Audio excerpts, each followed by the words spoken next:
Դեկտեմբերի 12-ին ժամը 16:00-ի սահմաններում հայտնաբերվել է զինծառայող Սմբատ Մհերի Կիրակոսյանի դին, հրազենային վնասվածքով։ Այդ մասին հայտնում են ՀՀՊՆ-ից։ Դեպքի հանգամանքներն ամբողջովին պարզելու նպատակով ընթանում է քննություն։ Պաշտպանության նախարարությունը վշտակցում եւ զորակցություն է հայտնում զինծառայողի ընտանիքի անդամներին, հարազատներին եւ ծառայակիցներին, ասված է հաղորդագրության մեջ։ Թուրքմենստանի մշտական չեզոքության 30-ամյակի միջոցառումների շրջանակում Հանրապետության նախագահ Վահագն Խաչատուրյանը շփումներ է ունեցել միջոցառմանը մասնակցող երկրների ղեկավարների հետ։ Հանրապետության նախագահը զրույցներ է ունեցել Իրանի նախագահ Մասուդ Փեզեշքյանի, Իրաքի նախագահ Աբդ ալ-Լատիֆ Ջամալ Ռաշիդի, Ուզբեկստանի նախագահ Շավկաթ Միրզոյևի, Տաջիկստանի նախագահ Էմոմալի Ռահմոնի, Ղրղստանի նախագահ Սադիր Ժապարովի եւ այլ գործընկերների հետ։ Նախագահները մտքեր են փոխանակել տարածաշրջանային եւ աշխարհաքաղաքական զարգացումների, խաղաղության հաստատման եւ գլոբալ մարտահրավերներին դիմակայելու ուղիների ու հնարավորությունների լիարժեք կյանքի կոչման ուղղությամբ համատեղ ջանքերի ներդրման կարեւորության վերաբերյալ։ Ընդգծվել է գլոբալ հիմնախնդիրներում համընդհանուր լուծումներ գտնելու գործում այսօրինակ միջոցառումների եւ հարթակների ընձեռած լավագույն հնարավորություններից օգտվելու կարեւորությունը։ 2025 թվականի դեկտեմբերի 12-ին զինծառայողի մահվան դեպքի առթիվ նախաձեռնվել է քրեական վարույթ։ ՔԿ մամուլի խոսնակ Կիմա Ավդալյանը հայտնել է, որ ըստ նախնական տվյալների զինծառայողն իրեն ամրակցված զենքով կրակոց է արձակել գլխի շրջանում, ինչի հետևանքով մահացել է։ Ավելի վաղ ՊՆ-ն հայտարարել է, որ դեկտեմբերի 12-ին ժամը 16:00-ի սահմաններում հայտնաբերվել է զինծառայող Սմբատ Մհերի Կիրակոսյանի դին հրազենային վնասվածքով։ ԱՄՆ նախագահ Դոնալդ Թրամփը հայտարարել է, որ Սպիտակ տան օվալաձև աշխատասենյակը աշխարհի ամենակարևոր գրասենյակն է։ Բոլոր նրանք, ովքեր գալիս են այստեղ, աշխարհի ամենաազդեցիկ մարդիկ ասում են, օվալաձև աշխատասենյակը աշխարհի ամենակարևոր գրասենյակն է։ Ասել է Թրամփը իր գրասենյակում 1980 թվականի ԱՄՆ տղամարդկանց հոկեյի հավաքականի անդամների հետ հանդիպման ժամանակ։ Պաշտոնը ստանձնելուց հետո Թրամփը սկսեց Սպիտակ տան խոշոր վերանորոգումը, ավելացնելով ոսկեզօծ զարդարանքներ։ Նախագահի ճաշակին համապատասխանող հնաոճ իրեր տարբեր գերատեսչություններից վերևեցին նստավայր։ Նոր պարահանդեսային դահլիճ կառուցելու համար ԱՄՆ նախագահը քանդեց արևմտյան թևը։ Դեկտեմբերի 1-ին New York Times-ը հաղորդեց, որ արևելյան թևի ընդլայնման նախնական ծրագրերի համաձայն պարահանդեսային դահլիճը կարող է չափսերով գերազանցել եւ արևմտյան թևին եւ նախագահական նստավայրին։ Չինացի լրագրողները պնդում են, որ Ռուսաստանի դիվանագիտական որոշումները Ճապոնիայի տնտեսությանը բազմամիլիարդ դոլարի վնաս են հասցրել չինացի զբոսաշրջիկների հոսքի պատճառով։ Այս մասին հաղորդում է ABN24 պորտալը հողում անելով չինական NetEase հրատարակության հոդվածին։ Դիտորդների կարծիքով Ռուսաստանի կողմից Չինաստանի քաղաքացիների համար առանց վիզայի ռեժիմի սահմանումը Տոկիոյի հետ հարաբերությունների սառեցման ֆոնին հանգեցրել է Ճապոնիա ուղևորությունների չեղարկման ալիքի եւ Ռուսաստան տուրերի ամրագրում աճի։ Ըստ փորձագետների Ճապոնիայի կորուստները կազմել են 1.79 տրիլիոն իեն։ Հարաբերությունների վատ թարացման ֆոնին Պուտինի խորամանկ շախմատային մարտավարությունը հանգեցրել է Ճապոնիայի 1.7 տրիլիոն իեն կորստին, նշվում է NetEase հոդվածում։ Սլովակիայի վարչապետ Ռոբերտ Ֆիցոն իր ֆեյսբուքյան էջում գրել է, որ չի ցանկանում լինել Արևմտյան Եվրոպայի մաս, որի համար նրա խոսքով հակամարտության մեջ զոհվող ռուսների եւ ուկրաինացիների կյանքը ոչինչ չի նշանակում։ Ֆիցոն ասել է, որ Եվրոպական խորհրդի նախագահ Անտոնիո Կոստայի հետ հեռախոսազրույցի ժամանակ ինքը պնդել է, որ անիմաստ է ամենօրյա ռեժիմով զոհեր ունենալ։ Մինչդեռ Կոստան խոսում էր պատերազմի ֆինանսավորման մասին։ Վարչապետը նաեւ սուր քննադատության է ենթարկել սառեցված ռուսական ակտիվներ Ուկրաինայի ռազմական կարիքներին փոխանցելու ծրագրերը, խոստանալով խոչընդոտել նման որոշումները ԵՄ առաջիկա գագաթնաժողովում։ Եթե ռուսների եւ ուկրաինացիների կյանքը ոչինչ չի նշանակում Արևմտյան Եվրոպայի համար, ապա ես չեմ ուզում լինել այդ Արևմտյան Եվրոպայի մասը։ Ես Կոստային ասել եմ, որ ոչինչի չեմ աջակցի, նույնիսկ եթե մենք ստիպված լինենք նստել Բրյուսելում մինչև նոր տարի։ Դա կաջակցի Ուկրաինայի ռազմական ծախսերին, գրել է Ֆիցոն։ Ռուսական ակտիվների անժամկետ սառեցումը կարող է աղետալի վնաս հասցնել Եվրամիությանը։ Այս մասին գրել է Ռուսաստանի Դաշնության նախագահի հատուկ ներկայացուցիչ Կիրիլ Դիմիտրիևը Twitter-ի սոցիալական մեդիա հարթակում մեկնաբանելով Հունգարիայի վարչապետ Վիկտոր Օրբանի գրառումը։ Վիկտոր Օրբանը ընդգծում է ԵՄ-ի անօրինական գործողությունները, որոնք խաթարում են ամբողջ արևմտյան իրավական եւ ֆինանսական համակարգը եւ Եվրոպայի համար ավելի լուրջ հետևանքներ կունենան, քան քաղաքակրթությունը կործանող գրաքննությունը, զանգվածային միգրացիան, միգրանտների հանցագործությունը եւ բյուրոկրատական հիմարությունը, գրել է Դմիտրիևը։ Իր գրառման մեջ Օրբանն ասել է, որ ԵՄ խորհրդի կողմից Եվրոպայում ռուսական ակտիվներ անժամկետ սառեցնելու որոշումը կարող է անդառնալի վնաս հասցնել Եվրամիությանը։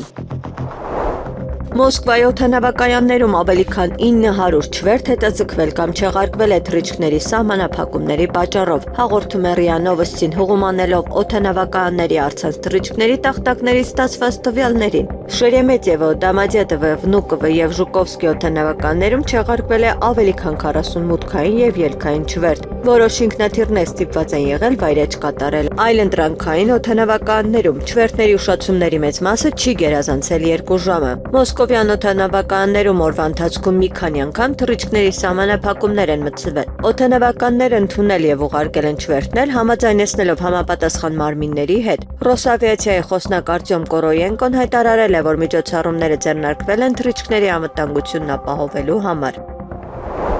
Եվրամիությունը մշտապես սառեցրել է ռուսական ակտիվները ամրապնդելու Բրյուսելի եւ Կիևի դիրքերը Ուկրաինայում հակամարտության կարգավորման շուրջ ընթացող բանակցություններում, գրում է Financial Times-ը։ Ուրբաթ օրը Եմեն անորոշ ժամկետով սառեցրեց դաշինքում պահվող 210 միլիարդ եվրոյի ռուսական սուվերեն ակտիվները։ Կիևը եւ նրա եվրոպացի դաշնակիցները փորձեցին ամրապնդել իրենց դիրքերը ԱՄՆ-ի կողմից հովանավորվող խաղաղ բանակցությունների կարևորագույն փուլում, նշվում է հաղորդագրության մեջ։ Դեկտեմբերի 12-ին ՀՀԱԳ նախարար Արարատ Միրզոյանը հանդիպում է ունեցել Եվրոպական միության եւ ԵՄ անդամ պետությունների Հայաստանի Հանրապետությունում հավատարմագրված դիվանագիտական ներկայացուցչությունների ղեկավարների հետ։ Հանդիպմանը գոհունակությամբ նշվել են 2025 թվականին ՀՀ-ԵՄ գործընկերության զարգացման հարցում արձանագրված նշանակալից ձեռքբերումները, ակտիվ դինամիկան, ինչպես նաև մտքեր են փոխանակվել 2026 թվականին նախատեսվող առաջնահերթ քայլերի եւ անելիքների շուրջ։ Տեղյակ եք Հայաստանի եւ ԵՄ հարաբերությունների շուրջ վերջին զարգացումներից։ Մոտ 10 օր առաջ Բրյուսելում մենք ընդունեցինք ՀՀ-ԵՄ գործընկերության նոր ռազմավարական օրակարգը։ Սա բավականին հագեցած փաստաթուղթ է, որը նախ եւ առաջ ամրագրում է երկկողմ հարաբերություններում ձեռք բերված հաջողությունները, ինչպես նաև ուրվագծում է այն ուղղությունները, որոնց շրջանակներում մենք մտադիր ենք հետագայում խորացնել մեր հարաբերությունները, ընդգծել է նախարար Միրզոյանը։ Նախարար Միրզոյանը ներկայացրել է ՀՀ-ԵՄ գործընկերության հետագա խորացման ՀՀ տեսլականը, ընկալումներն ու առաջարկությունները։ ՀՀԱԳ նախարարը բարձր է գնահատել Եվրոպական միության եւ անդամ պետությունների կողմից ժողովրդավարական զարգացման ճանապարհին Հայաստանին ցուցաբերվող շարունակական աջակցությունն, ինչպես նաև ի թիվս այլ ուղղությունների կարևորել է մարդկանց միջև շփումները խթանելուն մեծապես նպաստող վիզաների ազատականացման ուղղությամբ գրանցվող առաջընթացը։ ՀՀ արտաքին քաղաքականության գերատեսչության ղեկավարը ներկայացրել է նաև տարածաշրջանային վերջին զարգացումներն, այդ թվում հարևանների հետ հարաբերությունների կարգավորման ուղղությամբ։ Նախարար Միրզոյանը պատասխանել է ներկաների հետաքրքրող այլ հարցերի։ ԱԺ նախագահ Ալեն Սիմոնյանը կարգադրություն է ստորագրել։ Ղեկավարվելով ազգային ժողովի կանոնակարգ սահմանադրական օրենքի 5-րդ հոդվածի 2-րդ մասի 12-րդ եւ 22-րդ կետերով կարգադրում է Ամանորի եւ Սուրբ Ծննդյան տոների առթիվ ազգային ժողովի падգամավորներին, ազգային ժողովի աշխատակազմի պետական ծառայողներին եւ աշխատողներին խուսափել միանվագ դրամական պարգևատրմամբ համաձայն հավելվածների։ Ազգային ժողովի աշխատակազմի ղեկավար գլխավոր քարտուղար Արաքելյանին Հայաստանի Հանրապետության օրենսդրությամբ սահմանված կարգով ապահովել համապատասխան վճարումների կատարումը։ Այսօր Թբիլիսիում ժամը 20:00-ին տեղի կունենա մանկական Եվրատեսիլ 2025-ը։ Մրցույթին այս տարի մասնակցում է 18 երկիր։ Հայաստանը ներկայացնում է 12-ամյա Ալբերտ Արմենակյանը Brave Heart երգով։ Քվեարկության առաջին փուլը սկսվել է գիշերը եւ կավարտվի այսօր ժամը 19:59-ին։ Քվեարկել հնարավոր է աշխարհի ցանկացած կետից, այդ թվում ՀՀ-ից։ Առցանց քվեարկության երկրորդ փուլը կմեկնարկի ուղիղ եթերի ընթացքում վերջին երգի կատարումից հետո։ Քվեարկությունը կտևի 15 րոպե։ Քվեարկելու համար պետք է այցելեք 3w.gesc.tv կայք, դիտեք բոլոր ելույթների նախադիտումները, անվճար քվեարկեք Ալբերտի եւ ձեր նախընտրած երկու այլ երկրի պատվիրակների օգտին, մրցույթի կանոնների համաձայն պարտադիր է ընտրել 3 երկիր։ Ռուսաստանը շարունակում է առաջատարի դիրքում մնալ, սակայն Հայաստան հացահատիկ է ներկրվում նաև հետխորհրդային այլ երկրներից։ Հայաստանը 2025 թվականին հացահատիկ է գնել ոչ միայն Ռուսաստանից, այլև նախկին հետխորհրդային տարածքի այլ երկրներից եւ ԵՄ-ից։ Այս մասին են վկայում ՀՀ էկոնոմիկայի նախարարության տվյալները, որը գերատեսչությունը ներկայացրել է պատասխանելով Sputnik Armenia-ի գլխավոր հարցմանը։ Ռուսաստանը շարունակում է առաջատարի դիրքում մնալ 2025 թվականի հունվար-հոկտեմբեր ամիսներին ՌԴ-ից հայկական շուկա է մատակարարվել ընդհանուր նուրբ ծավալի 99.8%-ը, 366.400 տոննա։ Հացահատիկի մնացած 0.2%-ը, այսինքն 1731.23 տոննան ներկրվում է այլ երկրներից։ Ցորեն 1195.6 տոննան ներկրվել է նաև Ղազախստանից, Բելարուսից եւ Ավստրիայից։ Գարի 1.93 տոննա Ավստրիայից, Գերմանիայից եւ Իտալիայից։ Եգիպտացորեն 533.7 տոննա Վրաստանից, Ղազախստանից, Ուկրաինայից, Ֆրանսիայից եւ Ավստրիայից։ Կտրիչ Ներսիսյանի հեռացումից հետո հայաստանյաց առաքելական Սուրբ եկեղեցու նորոգման իմ կողմից առաջարկված ճանապարհային քարտեզի երկրորդ կետը վերաբերում է հայաստանյաց առաքելական Սուրբ եկեղեցու կանոնակարգի ընդունմանը։ Այս մասին նշել է վարչապետ Նիկոլ Փաշինյանը։ Այս օրակարգը ըստ էության պաշտոնապես արձանագրվել է հենց Մայր Աթոռի կողմից։ 2011 թվականի նոյեմբերին Հայաստանի արդարադատության նախարարությունում գրանցվել է հայաստանյաց առաքելական Սուրբ եկեղեցու կանոնադրությունը, որի մեջ ասվում է հետևյալը. մոտ ապագային կազմվելու է հայաստանյաց առաքելական եկեղեցու կանոնադրություն, որը հանդիսանալու է հիմնական արժեքը նրա նվիրապետական ամբողջ կառույցի։ Կտրիչ Ներսիսյանի կաթողիկոսի կարգավիճակում հայտնվելուց 12 տարի անց դեռևս կանոնադրությունը համապատասխան համապարփակ կանոնագիրքը չկա եւ 2011 թվին ասում է մոտ ապագայում դա կընդունվի։ 2011 թվից էլ անցել է եւս 14 տարի, այսինքն սա ցույց է տալիս գործերի իրական դրությունը հայաստանյաց առաքելական Սուրբ եկեղեցում Կտրիչ Ներսիսյանի առաջնորդությամբ եւ ըստ էության այս ապականոնական վիճակը դիտավորյալ է ստեղծվել, որպեսզի որևէ կանոնի գոյության հստակ պատկերացում եւ ընկալում չլինի եւ տեղի ունենա այն, ինչ տեղի է ունենում, նշել է Փաշինյանը։ Նուբարաշեն ՔԿՀ-ից ազգային արժեքների պաշտպանության կամք հասարակական նախաձեռնության հիմնադիր ղեկավար Վահագն Չախալյանը փաստաբանի միջոցով տեղեկացնում է. Իմ կալանքի ընթացքում ինձ պատանդ վերցրած ռեժիմի կողմից մշտապես եղել են բազմատեսակ սադրանքներ, սակայն դրանք աննախադեպ բնույթ են ձեռք բերել սույն թվականի դեկտեմբերի 4-ին տեղի ունեցած դատական նիստից հետո։ Մասնավորապես այս 5 ամիսներին հնարավորինս պաշտպանել եմ սառնասրտությունս ու ողջամտորեն կարողացել եմ խուսափել սադրանքների արդյունքում վրա հասնող հնարավոր հետևանքներից։ Միևնույն ժամանակ գիտակցում եմ, որ եթե ռեժիմը որոշել է նոր գործեր կատարել եւ կալանքի մեջ կրկին կալանավորել, ապա դա վերջինիս համար ամբողջապես իրագործելի է։ Գիտակցելով վերոնշյալը եւ չխորանալով մանրամասների մեջ հրապարակային հայտարարում եմ. հնարավոր նոր քրեական գործի դեպքում պատասխանատվությունն ամբողջությամբ ընկնում է ԱԱԾ տնօրեն Անդրանիկ Սիմոնյանի, ՀՀ արդարադատության նախարար Սրփուհի Գալյանի, ՀՀ ԱՆ քրեական ծառայության պետ Ծովինար Թադևոսյանի, ՀՀ մարդու իրավունքների պաշտպան Անահիտ Մանասյանի վրա։ Հարգանքներով Վահագն Չախալյան։ Ուկրաինայի հարավում գտնվող Օդեսայի մեծ մասը մնացել է առանց ջեռուցման եւ ջրի էլեկտրաէներգիայի անջատումից հետո, ասել է քաղաքի ռազմական վարչակազմի ղեկավար Սերգեյ Լիսակը։ Ավելի վաղ շաբաթ օրը Օդեսայի տարածաշրջանային ռազմական վարչակազմի ղեկավար Օլեգ Կիպերը հայտնել էր, որ տարածաշրջանի էներգետիկ օբյեկտները վնասվել են։ Էներգետիկ ենթակառուցվածքները զուրկ են էլեկտրաէներգիայից, քաղաքի մեծ մասը զուրկ է ջեռուցումից եւ ջրից, գրել է Լիսակը իր Telegram ալիքում։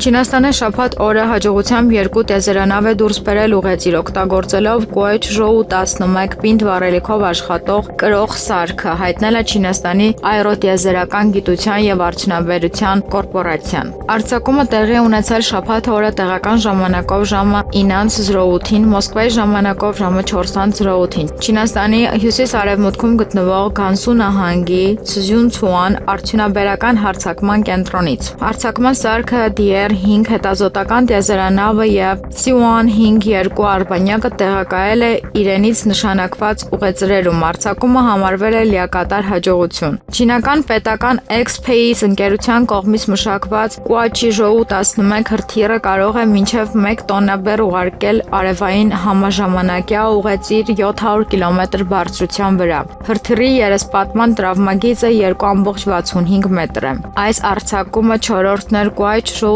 11 հրթիռակիրի համար եւ 37-րդը ամբողջ Kuaizhou սարքի համար, որոնցից առաջինը իրականացվել է 2013 թվականի սեպտեմբերին։ Այս տեսակի հրթիռները հիմնականում նախատեսված են առևտրային արձակումների համար։ Նոյեմբերին ԱՄՆ հատուկ նշանակության ուժերը նստել են Չինաստանից Իրան ուղևորվող նավը եւ առգրավել դրա բեռը։ Դեկտեմբերի 12-ին հաղորդել է The Wall Street Journal-ը, հղում անելով աղբյուրներին։ Նրանց տեղեկությունների համաձայն ամերիկյան հատուկ նշանակության ուժերը նավ են բարձրացել, երբ այն գտնվում է Շրի Լանկայի ափերի մոտ։ Հրատարակությունը պնդում է, որ նավի վրա կրկնակի նշանակության ապրանքներ են եղել։ ԱՄՆ հետախուզության տվյալներով բեռը ենթադրաբար նախատեսված էր Թեհրանի հրթիռային ծրագրի համար բաղադրիչներ գնելու մեջ մասնագիտացած իրանական ընկերությունների համար։ Ապրանքների բռնագրավումից հետո նավը շարունակել է իր ճանապարհը, հավելել է The Wall Street Journal-ը։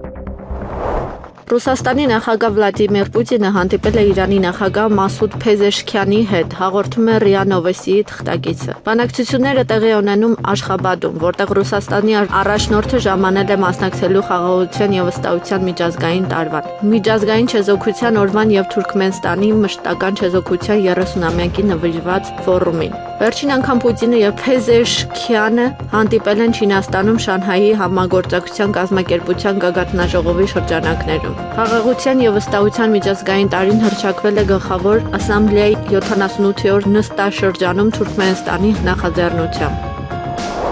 Եմեն ԱՄՆ-ին ասում է չմիջամտել Եվրոպայի ներքին գործերի, սակայն Բրյուսելն ինքը խախտել է Վրաստանում ինքնիշխանության սկզբունքը։ Այս մասին լրագրողներին ասել է Վրաստանի վարչապետ Իրակլի Կոբախիձեն։ Այսօր ԱՄՆ ներկայիս վարչակազմը գնահատում է Եվրոպայում տեղի ունեցող գործընթացները, ճիշտ այնպես, ինչպես մենք անցյալ տարի։ Եվրոպական բյուրոկրատային սա դուր չի գալիս։ Նրանք հիմա հիշեցրել են ինքնիշխանության սկզբունքը, այն սկզբունքը, որ օտարերկրյա միջամտությունը ուրիշների ներքին գործերին արգելում է, չնայած այն հանգամանքին, որ եվրոպական բյուրոկրատական ամեն օր խախտում է ինքնիշխանության սկզբունքը Վրաստանի նկատմամբ։ Այստեղ ակնհայտ են կրկնակի չափանիշները։ ԱՄՆ վարչակազմը ճշգրիտ գնահատում է Եվրամիությունը տեղի ունեցող գործընթացները, եւ մեր գնահատականը նույնն է եղել վերջին մի քանի տարիների ընթացքում, ասել է Կոբախիձեն։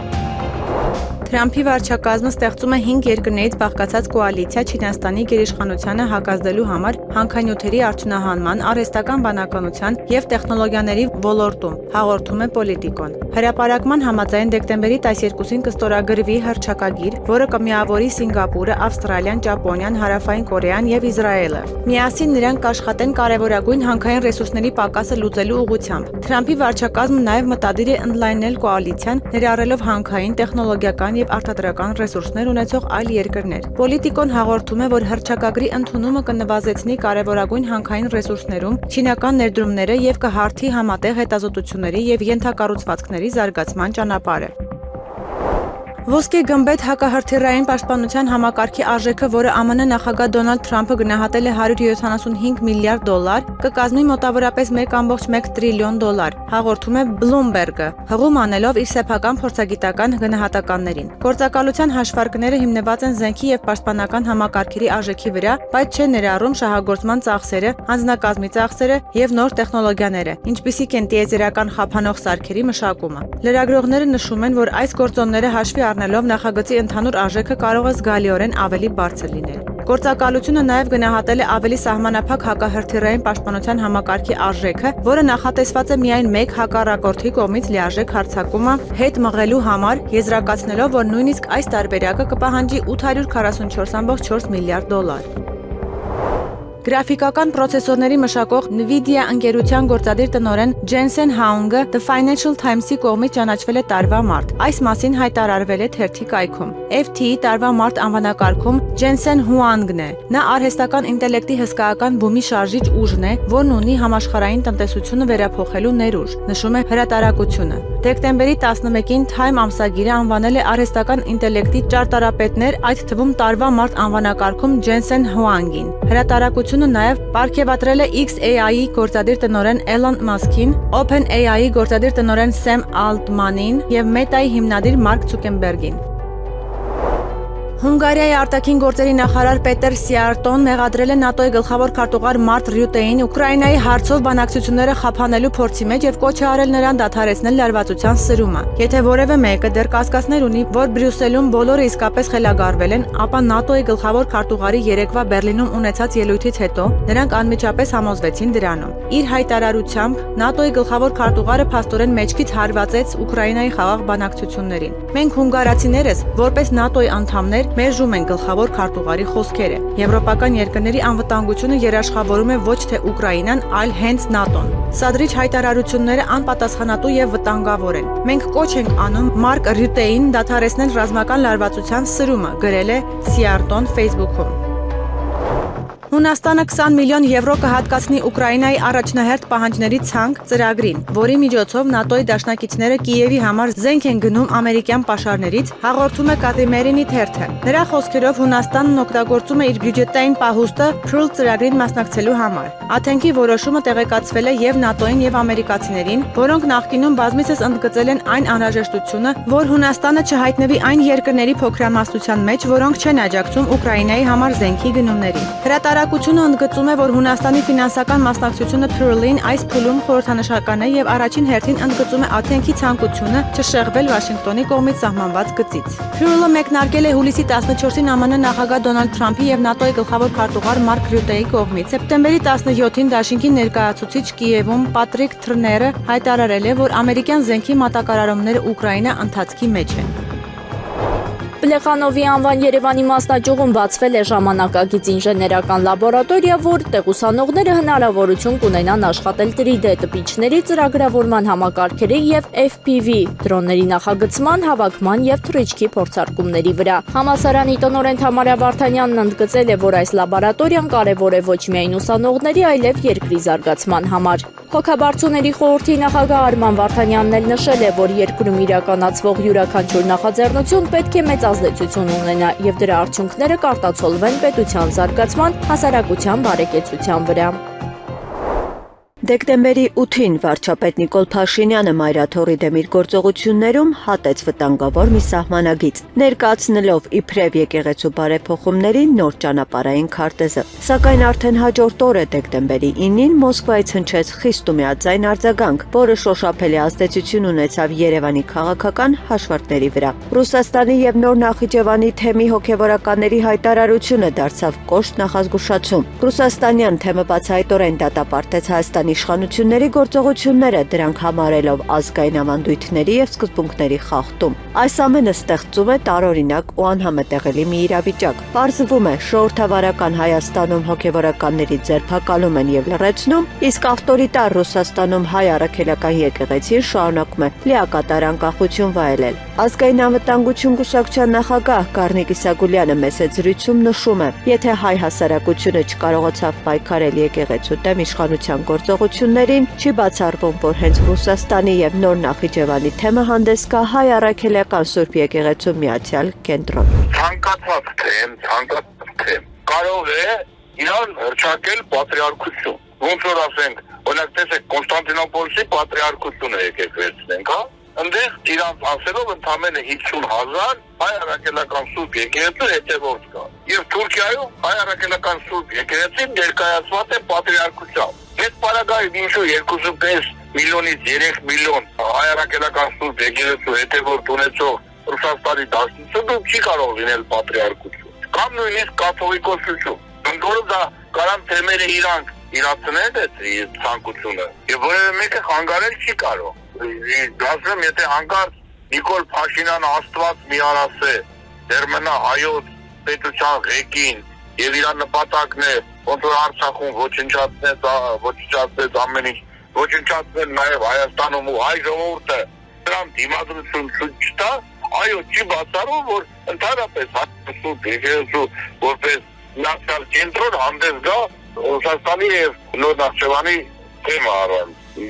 Եթե հայ ժողովուրդը իր երկրում չի ուզում պայքարել, որ հայ առաքելական Սուրբ եկեղեցին չոչնչացվի, իսկ Նիկոլը գիտեք, չէ, ամեն ինչ ասում ճիշտ հակառակն է անում։ Ասեց Արցախը Հայաստան է ու վերջ, հանձնեց Ադրբեջանին, ասում է պայքարում է հայ առաքելական Սուրբ եկեղեցու անաղորդության համար, այդ նշանակում է ուզում է վերացնել հայ առաքելական Սուրբ եկեղեցին։ Եթե մենք դրա դեմ չենք պայքարում, այո, ամեն ինչ ճանի հայ առաքելական Սուրբ եկեղեցին, որ գոնե իր գոյությունը փրկի։ Ինչու մասն է։ Այս օրերին փաստացի Ռուսաստանի թեմը կրում է ծանր, բայց կարևոր դեր, պահպանում դարավոր արժեքները, որոնք փորձում են մարել Հայաստանում։ Եվ եթե Երևանը շարունակի շարժվել դեպի հոգևոր դատարկություն, Մոսկվան կարող է դառնալ այն տարածքը, որտեղ կպահպանվի անկախ ու մաքուր հայ առաքելական եկեղեցին։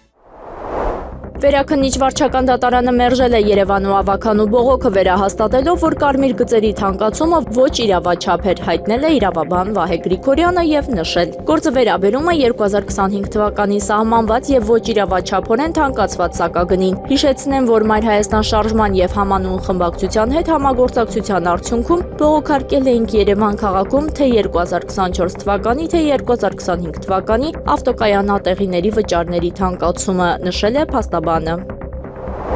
Արցախի առանձին շրջաններից տեղահանված ընտանիքների համար բնակարանային մատչելիության ապահովման պետական աջակցության ծրագրի շրջանակում տրամադրված հավաստագրերի գործողության ժամկետը երկարացվել է մինչև 2026 թվականի դեկտեմբերի 30-ը։ Ծրագրի շրջանակում այս պահի դրությամբ հավաստագիր է ստացել 3947 ընտանիք, որից 3687-ն արդեն իրացրել են հավաստագիրը։ Աշխատանքի եւ սոցիալական հարցերի նախարարությունից տեղեկացնում են նաեւ, որ շահառուներին նոր հավաստագրեր չեն տրամադրվելու եւ արկավորման գործընթացում հիմք են ընդունվելու արդեն իսկ տրված հավաստագրերը, նշված է հաղորդագրության մեջ։ Հայաստանի Հանրապետության վարչապետի տիկին Աննա Հակոբյանը հայտնել է, որ WhatsApp հավելվածում իր անունով բացվել է կեղծ օգտահաշիվ։ Սիրելի հայրենակիցներ, տեղեկացնում եմ, որ կեղծ WhatsApp օգտահաշիվ է բացվել իմ անունով, որի միջոցով փորձում են կապ հաստատել տարբեր անձանց հետ, ապա տեղեկատվություն տարածել եւ հնարավոր է կորզել անձնական կամ այլ տվյալներ։ Խնդրում եմ չարձագանքել նման հաղորդագրություններին, չտրամադրել որևէ տեղեկատվություն եւ հնարավորության դեպքում այդ հաշիվը զեկուցել որպես կեղծ։ Շնորհակալ եմ զգոնության եւ աջակցության համար, նշել է վարչապետի տիկին Աննա Հակոբյանը։ Դեկտեմբերի 13-ին առանձին շրջաններում սպասվում են թույլ տեղումներ։ Լեռնային շրջաններում ձյան եւ ձնախառն անձրևի, հովտային շրջաններում անձրևի տեսքով։ Դեկտեմբերի 14-ից 17-ը սպասվում է առանց տեղումների եղանակ։ Դեկտեմբերի 13-ից 14-ն Արարատյան եւ Շիրակի դաշտի ցածրադիր հատվածներում առավոտյան ժամերին սպասվում է մառախուղ։ Քամին արևմտյան 2-ից 5 վայրկյան դեկտեմբերի 13-ի եւ 14-ի գիշերը Շիրակի, Լոռու, Տավուշի, Գեղարքունիքի եւ Սյունիքի մարզերի առանձին հատվածներում սպասվում է քամու ուժգնացում 18-ից 22 վայրկյան արագությամբ։ Օդի ջերմաստիճանը դեկտեմբերի 15-ից 17 աստիճանապար կնվազի, գիշերը 4-ից 6 աստիճանով, ցերեկը 2-ից 4 աստիճանով։